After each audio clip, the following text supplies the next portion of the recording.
minha gente, tudo bem? Que bom estar aqui com vocês neste primeiro domingo de março, mês das mulheres. Você sabia que o dia 8 de março, Dia Internacional da Mulher, tem raízes históricas e profundas? Pois é.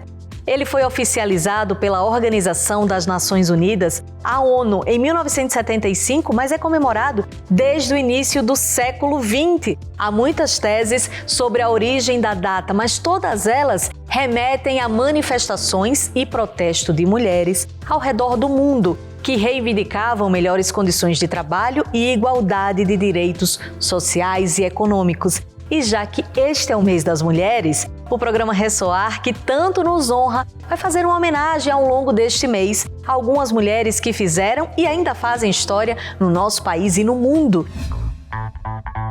E hoje a homenageada será Aracide Carvalho, a brasileira que salvou muitas vidas durante a Segunda Guerra Mundial. Você vai conhecer essa história incrível e você vai ver também.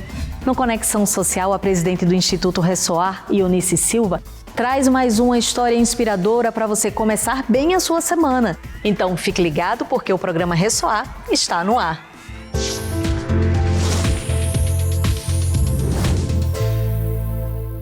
Preste atenção nesse nome. Aracy Moebius de Carvalho Guimarães Rosa, filha de um alemão com uma brasileira e esposa de um dos maiores escritores da nossa literatura, Guimarães Rosa. Aracy foi morar na Alemanha em 1935, após a separação em seu primeiro casamento. Lá, se arriscou para salvar vidas durante a Segunda Guerra Mundial.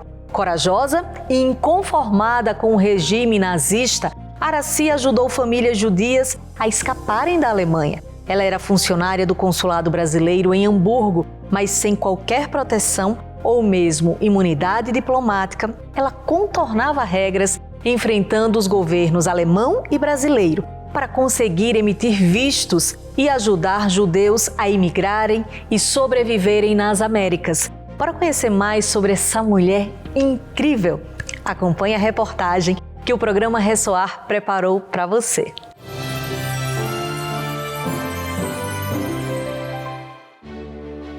Uma história que poderia ser contada com uma palavra: coragem. Nascida no Paraná em 1908, Aracide Carvalho, que foi casada com o escritor João Guimarães Rosa, trilhou um caminho de luta contra as injustiças do seu tempo, tendo como destaque sua atuação no consulado brasileiro em Hamburgo, Alemanha, onde desafiou o nazismo, liberando centenas de vistos para judeus poderem escapar da política de perseguição e extermínio implantada por Adolf Hitler. A avó Aracy era uma mulher, antes de tudo, destemida. Ela não tinha medo de enfrentar as situações. Isso ficou muito claro nos anos que ela ficou na Alemanha. Ela é um exemplo, ainda hoje, para todas as mulheres que têm que acreditar na sua força e fazer o que acham justo. Ela tinha uma sensação de justiça muito aguda, muito forte. Uma mulher realmente fora do seu tempo. Quando ela acreditava que aquela situação estava errada ou certa, ela se colocava de uma forma muito incisiva. Era uma mulher brava, especialmente para as coisas que eu não gostava, ela realmente se mostrava, até às vezes dava medo. A gente imagina até lá na Alemanha, né, nas situações aí de perigo mesmo, quando ela contava que ela punha meio o dedo do nariz dos policiais, assim, né, de falar, não, eu sou isso, isso, isso. A gente consegue imaginar ela fazendo isso, né? Destinada a quebrar convenções e paradigmas sociais, a ida de Aracide Carvalho para a Alemanha tem como ponto de partida o desejo de se tornar uma mulher independente. Minha avó tem uma história que, como mulher, que eu acho que toca, que é muito forte, né? Ela se separou do pai do meu pai, quando ele tinha uns 3, 4 anos, foi em 32, 33. Meu pai nasceu em 29, então eu acho que eles casaram 1 ou 2 anos antes, né?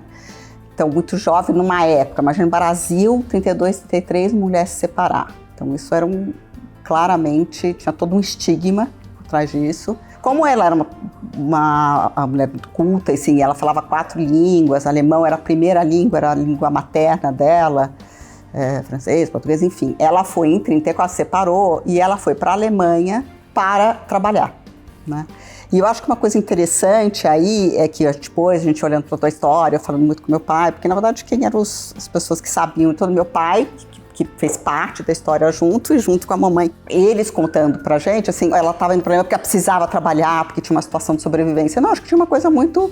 Eles tinham uma vida relativamente confortável, a mãe dela era viúva, era a mãe, ela e o filho, né? Quer dizer, uma família pequena. Mas eu acho que tinha uma coisa de ir trabalhar para ter autonomia, para ter uma coisa muito... Menos uma questão de sobrevivência, mais uma coisa ideológica, de sentido de vida, né?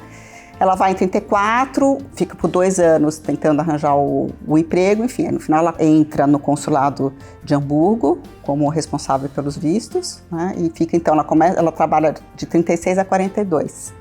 E aí que tem esse episódio, aí, enfim, tem toda essa história e o envolvimento dela durante a guerra. Aracy Carvalho não foi mulher de uma só causa. Sua principal luta era pela justiça e contra a intolerância. Das reuniões, principalmente tinha muitos jovens, e um dos jovens, ele perguntou para ela por quê? Nossa, mas um jeito meio agressivo. Por que fala salvou os judeus, não salvou outras pessoas? Um tipo de coisa assim, né? Ela ficou muito calma, falou assim, porque eram vocês que eram perseguidos, não eram os outros. E esta postura dela, de ser uma mulher absolutamente intolerante com a intolerância, né? Isso é muito importante, porque ela era intolerante com a intolerância. Na época que eu estou falando do período da ditadura militar no Brasil, né? Ela tinha uma grande amiga chamada Ângela, e a Ângela era tia do Geraldo Vandré. Minha avó mesmo sabia quem era o Geraldo Vandré, sempre gostou muito de ver televisão, então eu assistia aos festivais. Uma bela noite, nesse festival em particular, o Geraldo Vandré estava competindo e chegou a segundo lugar. Ele terminou de cantar a música e ele foi avisado de que a polícia estava esperando ele lá de fora, que iam desaparecer com ele. E ele foi atrás da tia, da Ângela, conseguiu contato através de terceiros com a Ângela.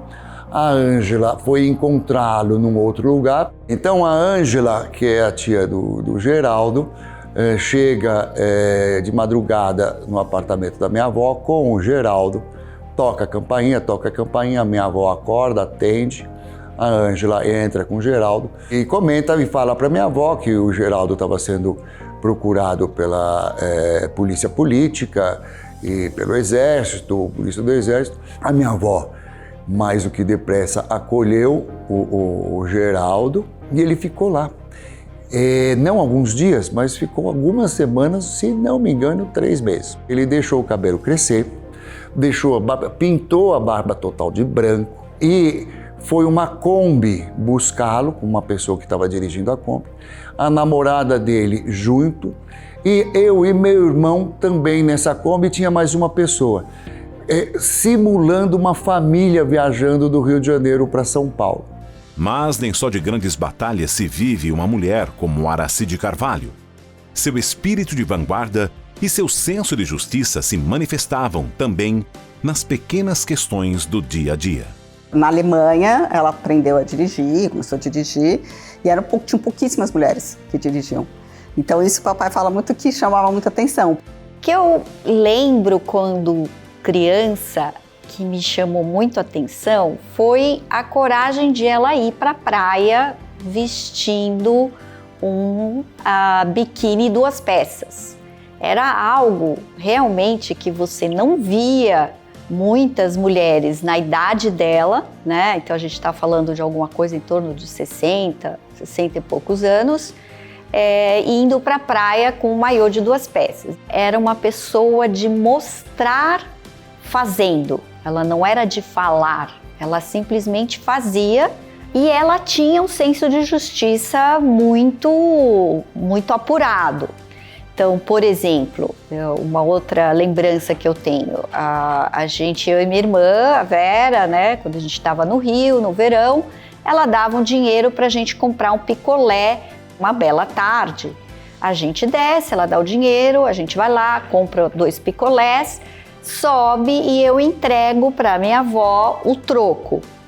Quando ela vê aquele troco que está a menos do que o preço tabelado, né, identificou que o vendedor do picolé tinha cobrado um valor mais alto da gente. Então ela desceu conosco, fez com que eu e minha irmã, né, descêssemos, foi lá e deu uma bronca no carrinho de picolé. Que ele não podia fazer isso, que ele tinha enganado 2 crianças e que isso não podia acontecer e tal. Ela, na verdade, nunca pensou 2 vezes, mesmo sabendo que ela estava correndo risco, em fazer aquilo que ela acreditava que era o certo, né, o justo. E eu acho que isso é algo para a gente realmente levar, né, para as novas gerações, para as novas mulheres que estão vindo aí, que estão crescendo. A gente ainda vive num país, né, que tem ainda um machismo estrutural e muito presente. O meu recado, se eu puder chamar de recado, é que ela seja um exemplo, né, que as pessoas conheçam a história de vida dela, o que ela fez, e possam se espelhar e usá-la como modelo para criar um mundo, uma humanidade melhor.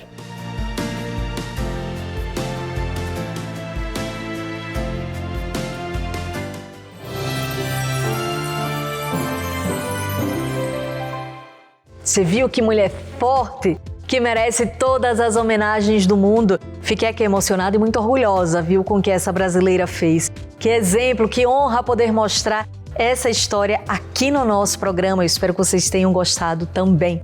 Vamos para um rápido intervalo, mas não sai daí que a gente volta já já.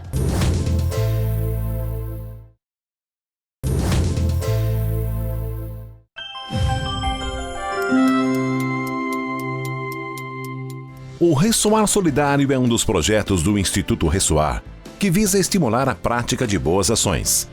A iniciativa, que é realizada anualmente, conta com a participação de voluntários de todo o Brasil, que juntos formam uma corrente do bem, em prol de quem tanto precisa de solidariedade.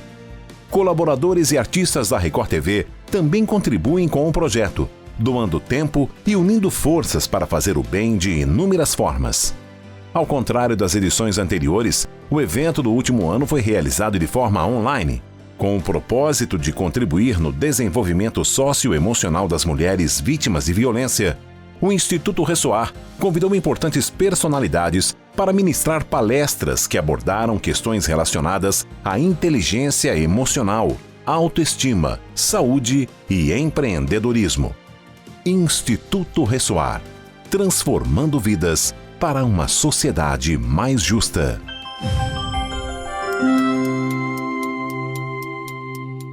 Acompanhe agora o Conexão Social com mais uma história inspiradora e cheia de ensinamentos para a nossa vida.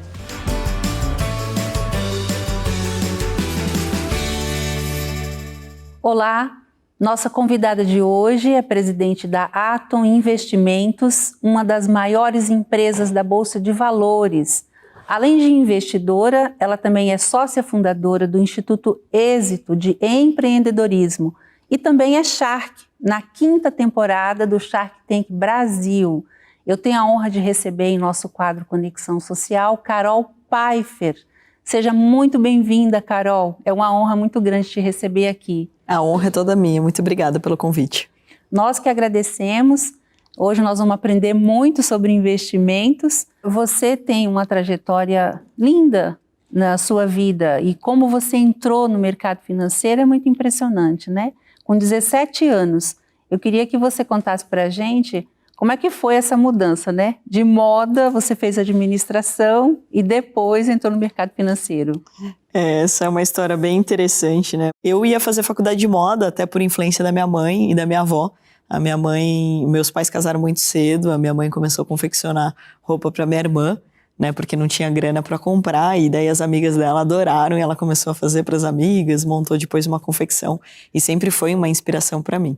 E daí eu me identifiquei com esse mercado. Minha avó fazia de adulto, minha mãe de criança, e eu queria montar uma moda teens. né? Então uma coisa mais cool e tudo mais. E daí eu fui fazer administração de empresas. Para minha futura empresa de moda não é falência. Olha, porque eu tinha medo de ter você uma já empresa. tinha um pensamento... E já via isso, né? Como era desafiador empreender no Brasil, não é nada fácil, vamos considerar, Sim. né? Então, eu via uma necessidade disso e sabia também, é claro, que o vestibular de ADM, né, de administração de empresas, exigia algumas matérias que são mais chatinhas da gente decorar, E daí eu fui fazer primeiro administração de empresas. Aí o professor do meu irmão de economia, o professor Gentil, falou para ele sobre bolsa. E ele me apresentou esse mercado. E obviamente, quando eu bati o olho igual todo mundo, falei assim, gente, isso não é para mim, eu nunca vou aprender esse mercado. E daí eu entendi que, na verdade, bolsa era mais simples do que muitas coisas que a gente fazia na vida. Porque, primeiro, era um mercado que era comprar barato e vender mais caro. Já era online, então eu não participei da gritaria do pregão, até brinco com isso, eu falo que, imagina, com esse tamanho todo, mulher no meio de um monte de homem gritando, não ia ganhar dinheiro nunca. Então o mercado já era, a tecnologia já era online. E eu entendi que era um mercado meritocrático, ou seja, quanto mais estudava, mais dinheiro podia ganhar. E isso me despertou um certo interesse, porque o mercado de moda ele é muito desafiador. Você tem que competir com o mercado, você tem que ter os seus clientes, você depende da economia. Então é totalmente diferente. Na Bolsa de Valores, ninguém vê se você é homem, mulher, se você nasceu de uma família muito rica ou de uma família muito humilde. É isso que é interessante, que você é uma das poucas mulheres, né? Como é que foi para você como mulher, uma das pioneiras, porque não tem mulheres à frente, né? Como você, que tem uma empresa e que já é muito expressiva a sua empresa. Conta sobre isso pra gente. E eu acho que, assim, né, isso é mérito dos meus pais, porque eu acho que eu fui muito bem educada em não ter medo, né, em, de fato, poxa, não existe isso, o que é para homem, o que é para mulher, você tem que se apaixonar por aquele mercado. Então, quando eu conheci o mercado e tinha poucas mulheres, isso não foi algo que eu falei, putz, não é a minha praia, ou isso não é para mulher, então eu não vou fazer, né? Então eu sempre achei que qualquer coisa que eu quisesse fazer, eu ia ser capaz, desde que eu estudasse, que eu entendesse esse mercado. E como falei, no primeiro momento, obviamente eu não tinha grana, então eu tinha clientes, então eu tinha que falar com os clientes. E daí tem o preconceito, né? Então, poxa, é uma menina falando sobre um mercado que todo mundo tem medo, então já existe um pré-julgamento. Mas uma das coisas bem importantes, né, Nícia, quando você abre a boca, você tem o direito de transformar esse preconceito. Então, ele só existe até o momento que a pessoa não te conhece. Se você mostra que você tem conteúdo, que você tem conhecimento, que você sabe o que você está fazendo, então a partir daquele momento, se ela continuar com aquele preconceito, pô, você fez sua parte. Né? Essa pessoa talvez não seja o ideal para você ter negócios, para você ter relacionamentos. Então é um mercado que não tem isso. Se você não precisa ter contato com outras pessoas, você pode prosperar. O que me chamou bastante atenção que você escolheu justamente o day trade, que todo mundo fala que é mais difícil, né? Todo mundo fala, quem está começando vai para o swing trade, que é mais fácil, porque o day trade você corre mais riscos e tal. E você, por isso que eu te falei, é muito corajosa, né? Porque já foi logo nesse. E eu queria que você explicasse a diferença dos dois e como começar, eu acho que... Perguntas importantíssimas. A primeira é sobre por que investir, né? Quando a gente fala de investimento e a Bolsa de Valores, nada mais é do que você ser sócio de outras empresas. Então, o primeiro, existem, obviamente, vários mercados. Você pode comprar milho, soja, operar dólar, índice futuro, mas o mercado mais comum, o mercado de ações, onde você pode ser sócio de grandes empresas. Então, você não precisa montar um grande negócio. Você pode ser sócio de uma grande empresa. E como a empresa ela vai faturar mais, ela vai crescer. Mais pessoas vão querer comprar essas ações e delas vão valorizar. Então tem duas coisas que você ganha ao investir no mercado de ações. Uma é com a valorização das empresas e duas é com os dividendos. O que são os dividendos? É o lucro que vai ser distribuído. Então a minha empresa, por exemplo, é capital aberto na Bolsa de Valores. Conforme ela cresce, ela lucra, ela vai distribuir parte do lucro dela para outras pessoas que compraram um pedacinho daquela empresa. Então essa é a primeira grande vantagem. E é uma das coisas que eu mais bato na tecla. Nós precisamos aprender a ser multi-receitas. Então você tem o seu emprego, você tem o seu trabalho, você tem o seu negócio, você tem a sua profissão, mas você pode lucrar com outra atividade que são os investimentos. E isso pode ser na bolsa, pode ser no mercado imobiliário. Então a primeira coisa é por que investir? Investir para você trazer tranquilidade. E não para trazer o como todo mundo imagina, mas é muito arriscado, eu não vou dormir à noite. Pelo contrário, o dinheiro aplicado vai te trazer uma tranquilidade a longo prazo. Obviamente, não é para você pegar, vender a sua casa, papagaio e periquito e colocar tudo no mercado que vai ter volatilidade, que esse sobe e desce. Então é importante as pessoas entenderem que elas começarem a investir e criarem um hábito vai fazer com que elas construam um patrimônio. E isso pode garantir a faculdade dos seus filhos, a sua aposentadoria, aquela casa dos sonhos, porque você acumulou patrimônio. Então esse eu acho que já é um bom motivo para a gente poder e gerar investir. Riqueza, oportunidade, tantos benefícios, não só para a pessoa, né? Mas para a sociedade, para a família dela primeiro e para toda a sociedade, né? Eu queria que você falasse sobre isso, com a sua expertise. Você até escreveu um livro, né? É For Trend, o livro? São For Traders, que são 4 mulheres traders. Eu brinco que é uma apostila disfarçada de romance e conta a história de 4 mulheres traders em Nova York. Primeiro porque tem poucas mulheres, então acho que gera uma vontade das pessoas, Sim. uma curiosidade, né? Obviamente vocês vão ter que ler para descobrir a história, mas a primeira personagem, então são 4, eu escrevi o primeiro de 4, é a Sofia, que é uma psicóloga, que decide justamente viajar para Nova York para se especializar mais em psicologia, mas porque não estava muito satisfeita com o que vinha traçando na vida dela. Ela estava noiva e ela sentia que ela era presa, né, que ela não estava evoluindo, e ela vai para Nova York. E a curiosidade maior é que ela sempre fala muito sobre a ansiedade. E ela vai se deparar com o mercado financeiro e vai se deparar com a ansiedade no mercado financeiro e até questionar se ela sabe o que ela está fazendo. Então, é por isso que eu brinco que é uma apostila disfarçada de romance, porque é um enredo de histórias que eu acompanhei durante esses 15 anos do mercado financeiro, algumas partes reais ali, outras, lógico, fictícias, mas com a intenção de deixar leve o aprendizado.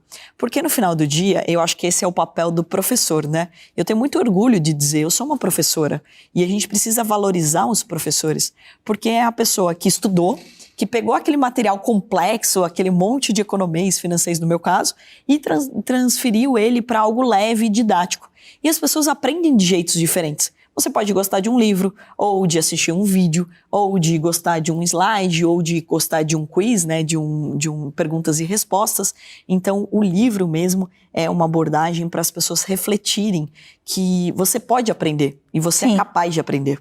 Sim, a gente estava até comentando antes de começar a gravar sobre, ainda falando, né, por que as pessoas devem começar a investir. E nessa pandemia a gente aprendeu muito sobre isso, porque comércios fecharam, justamente porque eles não tinham esse hábito, né, de ter um caixa e tudo mais. E eu queria que você falasse para as pessoas começarem, né, para elas agora, a partir desse programa, com certeza, elas começarem a ficar conscientes. O que ela deve fazer, Carol? O que ela deve começar a fazer? Já mudando o pensamento, né? O primeiro passo é justamente você tomar conhecimento, né? O conhecimento te liberta. Então não é a dica da Carol, o que a Carol comprou, o que a Carol deixou de fazer, que você deve seguir. E sim você tomar conhecimento para que você não seja refém do gerente do banco, do analista, da opinião de outras pessoas. Eu acho que esse é o primeiro passo para que a pessoa que quer de fato aí construir patrimônio. E daí você pode, assim como a tua vida profissional, assim como seus negócios, encontrar o que está mais de acordo com o seu perfil. Pode ser que você, com a volatilidade, fique muito nervosa e prefira montar uma carteira, sei lá, para os seus filhos, para os seus netos, para a tua aposentadoria. Então você vai criar o hábito de investir R$100 por mês, R$200 por mês. Então o swing trade vai fazer mais sentido. Agora, pode ser que você seja uma pessoa que gosta dessa volatilidade e que se sente bem com ela e que quer fazer uma renda extra, que pode até virar sua renda principal, que foi o que aconteceu comigo. Sim. Era uma renda extra que virou a minha atividade principal e hoje tem mostrado para as pessoas que várias pessoas estão vivendo a mesma fase. Estão vivendo disso. E o que é mais bacana que eu fico vendo é a liberdade que as pessoas têm, né? Porque quando você entende, você começa a ver os resultados, aí isso para você, como no seu caso, virou sua principal atividade e hoje você já está como professor, ensinando isso para as pessoas, né? Eu queria que você falasse dessa virada, Carol, porque é muito importante quando a pessoa ela encontra uma forma de ver que ela pode ter liberdade financeira, geográfica também, né? Que eu acho que é o que todo mundo busca, né? Não é fácil, mas eu acho que é possível e é isso que a gente queria mostrar para as pessoas. Aconteceu com você, como você falou, vim de uma cidade pequena, 50 mil habitantes, e hoje você ganhou o mundo, né? Porque a Atom hoje, ela não é só Brasil, né? Queria que você falasse dessa experiência. Isso é um ponto bem importante, né? Eu sempre gostei muito de compartilhar, e eu acho que isso faz com que a gente evolua absurdamente. Porque quando você compartilha, você, além de ensinar, você aprende. Porque a pessoa vai ter dúvidas, e às vezes as dúvidas que essas pessoas tiveram, você não pensou. E às vezes você não tem todas as respostas, você vai checar. Então é a humildade de você sempre se colocar como um eterno aprendiz. E daí é uma das coisas que eu comecei a identificar, que as pessoas gostavam muito do jeito como eu me comunicava. Então, por muito tempo, eu falava, nossa, mas eu vou ensinar, né? Você tem esse medo. E hoje, né, com as redes sociais, YouTube, Instagram, inclusive, você tem uma expressão ali, que você todos os dias, né, você posta vídeos, eu estava olhando o conteúdo, praticamente é uma escola mesmo, né? E aí que tá o grande lance, né, da tecnologia e da internet. As redes sociais, elas permitem que você compartilhe. E assim, nada contra, mas eu não quero compartilhar coisas normais, do tipo, um prato, uma coisa, uma viagem. Eu quero compartilhar algo que eu acho que pode transformar a vida de outras pessoas, que é a questão financeira, porque eu acho muito sério. Então, quando eu enxerguei que, se eu sou capaz, outras pessoas também são capazes de aprender. Então, hoje, na verdade, mais do que ensinar, eu contrato pessoas para operarem o meu dinheiro sem risco para elas. Então, o que eu faço? Eu e meu irmão, a gente não tinha grana, a gente tinha clientes. Aí, depois que a gente ganhou dinheiro para os nossos clientes, na famosa performance, ou seja, no que a gente era melhor do que o mercado, a gente montou uma empresa para operar o nosso próprio dinheiro. E a gente começou a ver que a gente queria mais pessoas para operar o nosso dinheiro. Mas quem são profissionais do mercado financeiro no Brasil? Quase ninguém. Quase ninguém. Então, a gente tentou até fazer por parceria. isso que tem toda essa coisa que a gente não entende, né? Porque as que tem também, não estava muito interessada em abrir, né? E ensinar. E quando ensina, fica... Eu não sei se você tem essa impressão, mas ainda as pessoas ficam um pouquinho de dúvida, que quando mexe no bolso, né? Há um risco. Eu falo assim, é difícil ensinar bolsa? Não. Difícil ensinar sobre mindset, sobre mentalidade. Porque a gente tem tantas crenças para quebrar, porque bolsa é técnica, é comprar barato e vender mais caro. Agora, você quebrar toda a autossabotagem que a gente tem sobre dinheiro, aquela coisa de não, eu não consigo, eu não posso, não é para mim, putz, isso dá muito mais trabalho. Dá muito mais trabalho. Você acredita que, cada vez mais os brasileiros têm se interessado, graças a Deus, né? Você acredita que isso vai virar matéria da escola, que ainda não é? Acho que poucas escolas incluíram a educação financeira, né? Obviamente é um assunto que, além dele ser, não é só a questão de obrigar, mas é a questão de deixar ele leve. Então, o grande desafio nas escolas, eu acho que são dois. Deixar isso interessante para a criança, porque a criança ela precisa também gostar daquilo. E dois, Nice, é de incluir os pais. Porque eu acredito muito nisso, que a educação não é só responsabilidade da escola. A educação é responsabilidade das famílias. E quando a gente fala sobre dinheiro, não é só técnica, são crenças.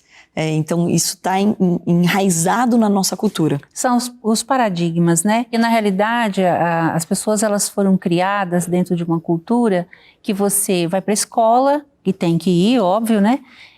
E você aprende, escolhe uma profissão, o que eu acho um absurdo, às vezes, com 16 anos você já tem que saber que você quer ser médico ou engenheira. O resto da vida. O resto da vida. E aí você estuda, e se for assim, você já vai trabalhar. Por quê? Você precisa casar, ter uma boa casa, um carro, enfim. Uma casa na praia, acho que... Exato. E quando chega isso, porque às vezes no meio do caminho acontecem outras coisas, a pessoa não conclui os estudos e não dá em nada. Às vezes tem filho antes da hora, infelizmente acontecem algumas coisas, né? E é um paradigma, porque o pai, aconteceu assim com o avô, com o pai e com ele também. Então é muito difícil a pessoa fazer como você, por exemplo, né? Que seu irmão conheceu alguém, e aí entra essa coisa da gente também, as conexões, né? O poder das conexões, porque a gente vai sempre aprender.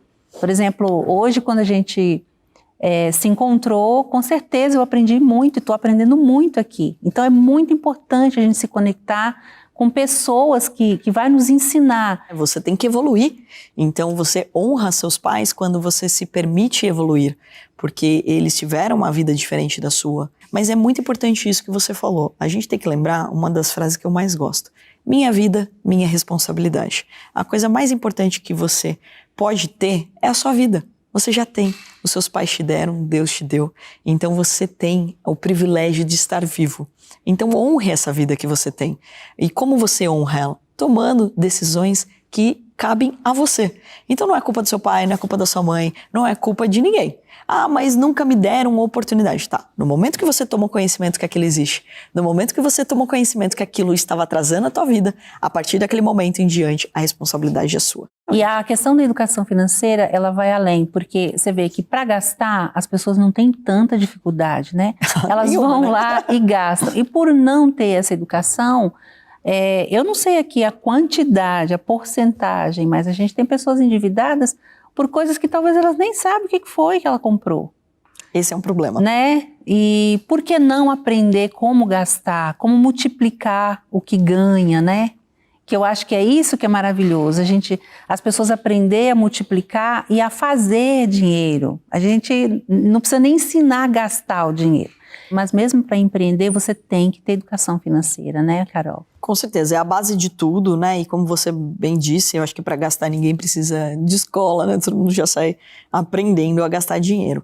Infelizmente, a gente é incentivado à cultura do endividamento, né? Se você for comparar com outros países, você vai comprar, por exemplo... Parcelar em 10 vezes, um celular, você não consegue parcelar nos Estados Unidos, você não consegue parcelar em outros lugares. Então, ou seja, é nessas pequenas coisas que, de repente, você está deixando de ir para Paris, que, de repente, você está deixando de garantir a faculdade do seu filho. E daí as pessoas falam, mas é muito chato anotar tudo que eu faço. Aí eu dou uma dica bem importante. Pegue 2 dias só, e crie o hábito de observar tudo que você gastou nesses 2 dias, porque a gente tem hábitos do gasto. Aí, o que vai acontecer? Vai colocar no teu radar e você vai começar a tomar decisões melhores sobre dinheiro. Poxa, meu Deus, gastei R$10 com uma água e eu poderia ter gasto R$2, eu teria levado minha garrafinha. E a conta que você deve fazer é, se eu gasto isso durante, por exemplo, 5 dias, e eu gastei R$5, são R$25. No mês são R$100. No ano são R$1.200. Que você poderia estar comprando uma coisa que de fato tem valor para você. Que de fato vai transformar a sua vida. Então não é grandes cálculos, grandes matemáticos ou anotar tudo. Mas é você começar a observar o dinheiro com mais carinho. Sim, e também isso é até uma lei universal, né? Respeitar o dinheiro. Porque o dinheiro, ele não vem para pessoas que não sabem gastar, né? Que não têm respeito. E eu queria que você pudesse dar uma dica, antes da gente mudar para a nossa parte da responsabilidade social, que você falasse sobre isso, sobre a importância da gente respeitar e já começar a pensar, ensinar para os filhos, né? Porque isso é para a vida, isso é sério. Isso não é só para, eu ouvi, nossa, é mesmo, devo fazer um dia. Não, tem que começar a fazer agora, né? A primeira meta é você olhar para os seus gastos atuais, como já falei de dica aqui. Não precisa fazer grandes planos, só olha para os seus gastos, para a sua rotina de gastos, para ver como você muda. Segundo item bem importante é, faz o dinheiro sobrar para você investir. Porque quanto mais rápido você guardar dinheiro, mais você vai ter tranquilidade. Tem algumas pessoas que falam assim, o dinheiro da emergência. Não, o dinheiro da tranquilidade. Da tranquilidade. Aquele que você vai dormir à noite tranquilamente. E terceiro ponto bem importante, aprenda sobre investimentos. Porque aí sim vai abreviar alguns anos. Ao invés de você querer criar o Google, o Facebook, grandes empresas, você pode começar sendo sócio de outras empresas. Outros empreendedores que já estão dando certo, que já estão se dedicando. Essa é a graça do mundo dos investimentos. Então, você colocar o seu dinheiro para trabalhar por você. Agora vamos falar de um assunto que é nossa cara. Eu sei que você é sócia fundadora do Instituto Êxito de Empreendedorismo e de tanto que para você isso foi maravilhoso, que hoje você também se dedica a causas sociais. Queria que você falasse como é que foi para você aceitar esse convite, ajudando outras pessoas no empreendedorismo, com seu conhecimento, com a sua dedicação, com as palestras, mentoria. Isso foi, assim, um grande presente na minha vida, né? Porque eu sempre gostei muito da ideia de compartilhar. E em todos os lugares que me convidavam, eu sempre palestrei de graça e ia nas empresas e tudo mais. Eu acho muito importante a gente falar abertamente sobre isso. E eu conheci o Janguier Diniz, que é o presidente do Instituto Êxito, no começo aí de 2019, E falei para ele me falou, qual que é o teu propósito? Eu falei, eu quero ajudar a mudar a educação financeira do brasileiro. E eu reforço, por que ajudar? Porque ninguém faz nada sozinho. Então, se você acha que você vai mudar o país, eu acho que a gente tem que ter humildade de entender que a gente não faz nada sozinho. E eu falei para ele que eu queria ajudar, né, que eu tinha conhecimento a respeito disso e que eu queria fazer algo a respeito disso, sempre tentando fazer parceria com as escolas públicas e levando conteúdo sobre educação financeira e sempre um entrave. E ele me falou, eu estou fundando um instituto e queria que você fosse sócia fundadora junto comigo. E daí foi muito engraçado, porque ele me apresentou, né, rapidamente qual era a ideia, eu falei, tô dentro. Aí ele falou assim, mas tem esse, né, o contrato social aqui que você tem que ler e tudo mais. E daí eu comecei a assinar e ele falou assim, você não vai ler? Eu falei, vou ler amanhã, mas hoje eu tenho certeza que você não vai me passar a perna, porque você é uma pessoa que tem valores, né? Eu senti isso nele. Sim. E por isso eu topei. E eu me deparei com uma situação bem desafiadora, porque, de novo, poucas mulheres. E eu falo, por quê? A mulher, ela não está se enxergando, ela é empreendedora. E até cheguei a convidar algumas amigas minhas que falaram, não, Carol, eu estou no setor público, não tenho nada de empreendedorismo. Eu falei, você está de brincadeira comigo, né? Porque é óbvio, primeiro que você nasceu mulher, você já é empreendedora, a gente já faz um monte de coisa ao mesmo tempo. E segundo, porque empreendedorismo não é montar uma empresa, empreendedorismo é uma atitude empreendedora. Sim. É você trabalhar numa empresa e querer que a empresa cresça, ela fature mais. E não é simplesmente você sair, não, eu vou montar a minha empresa. Isso também é empreendedorismo. Mas até porque se você não trabalha bem, como é que você vai montar? Vou esperar montar a minha empresa? Nunca isso vai acontecer. Eu gosto muito da fala do Geraldo Rufino, né? Empreenda no CNPJ do outro primeiro. É uma baita escola. Não, sim. Então eu falo, poxa, muitas pessoas falam, não, eu tô em medo de perder meu emprego, então eu tenho 2, 3 empregos. Você não precisa de 2 ou 3 empregos. Se você chegar pro teu líder ali, o gerente e tal, e mostrar para ele que você quer agregar na empresa, as pessoas vão querer te pagar mais. E eu estou muito feliz com o avanço que a gente teve. Mais de 350 cursos de graça na plataforma. Milhares de alunos. Milhares de alunos. E agora no mundo, né? Essa plataforma vai estar... Essa é a graça do online, né? Então isso está no mundo todo. A gente tem uma parceria muito importante com a Unesco também. A gente tem cursos de tudo. De vendas, de tecnologia, o meu mesmo sobre beabá da bolsa, sobre investimentos.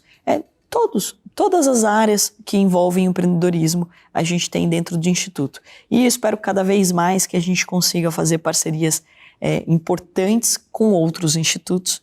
Queria dizer que eu acho admirável o trabalho que vocês fazem. Obrigada. E assim, de verdade, a gente precisa de mais pessoas pensando nisso, né? E ensinando, e eu acho que vem muito com um propósito também que vocês fazem, é de ensinando as pessoas a terem esse olhar.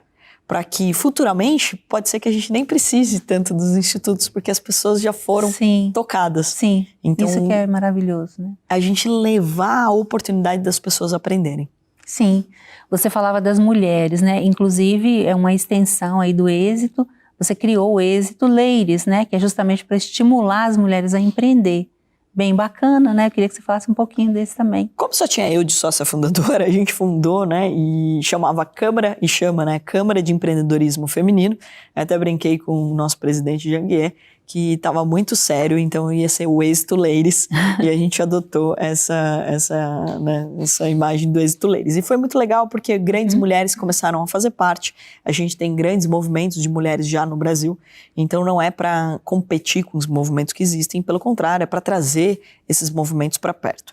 E lá, obviamente, a gente tem dois focos ali, né? O primeiro é que essas mulheres entendam o papel que elas têm e entendam como é importante elas empreenderem e levarem isso para dentro de casa. E 2 é também de incentivar as meninas, entrar nas comunidades, incentivando as mulheres a empreender. Eu fui a primeira líder do movimento, agora passo o meu bastão. Eu coloquei uma das características que fosse, né, e isso discutido com o nosso presidente Janguier, que fosse de 1 ano, para que a gente renovasse. Então, eu só comecei. Agora, outras mulheres vão tomar frente desse projeto. Olha que bom. E eu acho que é igual uma empresa. Você não pode ter um único líder, né? Você tem que criar uma renovação. Trazer ideias novas, trazer oportunidades novas. Quando a gente fala de um instituto, ou a gente fala de uma empresa, é maior do que a nossa existência. Sim. Ela tem que lembrar que você plantou uma sementinha e que essa sementinha ela vai crescer, ela vai dar árvore, ela vai dar frutos e ela tem que continuar por gerações. Sim. Ela não pode estar enraizada no teu ego. Sim, principalmente com essas conexões, né? Eu só queria que você falasse um pouquinho da sua experiência no Shark, né? Porque agora você também é uma Shark, que bacana, eu acho que você também levando conhecimento e levando para as pessoas a oportunidade, né, de estar ali junto com aquela equipe maravilhosa e também investindo em bons projetos, né, Carol? Eu até faço uma brincadeira em relação ao Shark, né? Que eu virei a Baby Shark, que eu sou a mais nova ali. Eu fiquei bem surpresa com o convite. Para mim foi uma honra fazer parte. Já conheci o programa faz muito tempo. Não esperava que fosse tão rápido, né? Esperava participar quando estivesse mais velha, né? Porque eu fico admirando os outros Sharks. Até falei bastante sobre isso. Que eu aprendi com os outros Sharks também ali, né? Eles estão há muito mais tempo do que eu ali nas temporadas, né, e mais acostumados a investir também no mercado de startups. Mas eu não conheço as empresas e muitas vezes eu não conheço os setores. E é exatamente como a gente vê no programa. Isso para mim foi assim, aí eu falei do risco, né? Porque, primeiro, ali o meu risco é maior. Primeiro porque eu não tenho a possibilidade de vender aquelas ações, né? Então eu comprei uma empresa, eu não vou conseguir vender ela para outra pessoa tão facilmente, né? É diferente da bolsa, que eu consigo comprar e vender a hora que eu quiser. Segundo ponto bem importante, eu estou mexendo com o sonho dessas pessoas, isso é muito sério. Eu não vou entrar num negócio onde eu não tenha de fato um comprometimento com aquela pessoa. Sim. Então, eu vou entrar por entrar para fazer bonito? Não, nunca vou fazer isso. E terceiro ponto importante é justamente a gente lembrar que ali a gente pode, tanto a gente dar não, né, falar não quero investir, como também o empreendedor pode me dar não. Como aconteceu no programa. Gente, tem isso também, né? Eu não esperava isso. Isso foi, pra mim, um divisor de águas. Eu falei assim, gente, que negócio difícil, né? Porque eu tô competindo com os outros Sharks, eu tô competindo até com o próprio empreendedor, entender quanto eu agrego no negócio dele. E às vezes eu tô apaixonada pelo negócio dele. E mas aí levar um não é bem desafiador, né? Exato. Você não tá acostumado com isso, né? Lá eu tô para investir não só em negócios que possam me dar lucro, mas no meu bolso e no bolso do empreendedor, mas que tenham algum propósito, que vão impactar mais do que nossas vidas, a minha e do empreendedor. Vidas de outras pessoas. Porque eu acho que essa é a graça do dinheiro. Colocar ele para trabalhar em prol de transformar a vida de outras pessoas. E você está fazendo muito bem. Obrigada. Viu? Quero te parabenizar. Eu queria agora que você falasse de algum projeto seu, né? Deixasse seus contatos também para as pessoas que quiserem te encontrar, quiser aprender como investir, né? Fica à vontade agora, pode falar. Perfeito. Obrigada, Anice, mais uma vez pelo convite. Parabéns pelo todo o trabalho maravilhoso que vocês estão fazendo. Porque, de novo, eu acho que é isso que a gente tem que cada vez mais incentivar, né? Então, vocês estão fazendo, acontecendo, e é tão desafiador. Eu, hoje, no Instituto, sei o quanto é desafiador estar no lado de um projeto social. Então, bom, para quem quiser conhecer mais sobre o mercado financeiro, eu estou à disposição. Na verdade, como eu costumo dizer, sobre grana, money e bufunfa. Então, eu estou à disposição nas nossas redes sociais. O nosso site é o atomeducacional.com.br. Tem aulas de graça lá, é só entrar e você pode acessar antes de você tomar uma decisão de ir para um treinamento, ver se você gosta do jeito como eu explico, de você ver se você entende de fato. Quem gostar sobre empreendedorismo, o Instituto ele é aberto, qualquer pessoa que ache que possa agregar é muito bem-vindo. Nós somos apaixonados por educação. Mais uma vez, obrigada aí pelo convite. Quantas vezes você me convidar, quantas vezes eu vou estar aqui. Eu fico muito honrada com sua presença e vamos te chamar assim, viu? Obrigada. Muito obrigada e até o próximo domingo.